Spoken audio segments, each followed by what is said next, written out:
Hi guys! Samahan niyo pala ako ngayong araw magbenta ng kalakal. Yung nakikita niyo po yan sa likod, yung mga kalakal, magiging pera na po yan. Lahat po kasi ng mga binebenta, iniipon po namin yon para ibenta.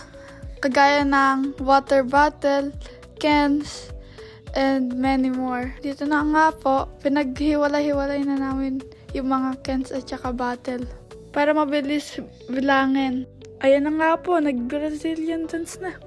Madami po pala kaming ibebenta ngayon. Galing sa nilinisan ni Mama.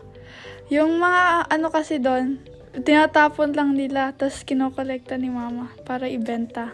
Dito naman po, kumuha ko ng extra cart kasi hindi nakatsa lahat yung mga bote tsaka cans. At sa puntong ito, medyo na po kami matatapos. Ha? Ano ba yung sinabi ko? Nalilito na ako sa mga sinasabi ko. Pupusya natin guys yung cart sa nagbibilang ng mga bote para ibigay niya na yung receipt. Kaso nga lang, pinabalik kami kasi hinalo namin yung mga soda tsaka yung alak na dapat magkakahiwalay. Eto na nga, magkano kaya makukuha natin? Samahan niyo ako guys mag-cash out dun sa machine.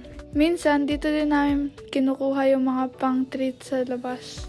Katulad ng McDo, KFC, or grocery. Drum rolls please. Ay, wait lang. Nalilito pa ako sa machine. Ano ba yan? Oh yeah, dalawa pala guys yung resibo natin. Dahil pinabalik tayo sa una.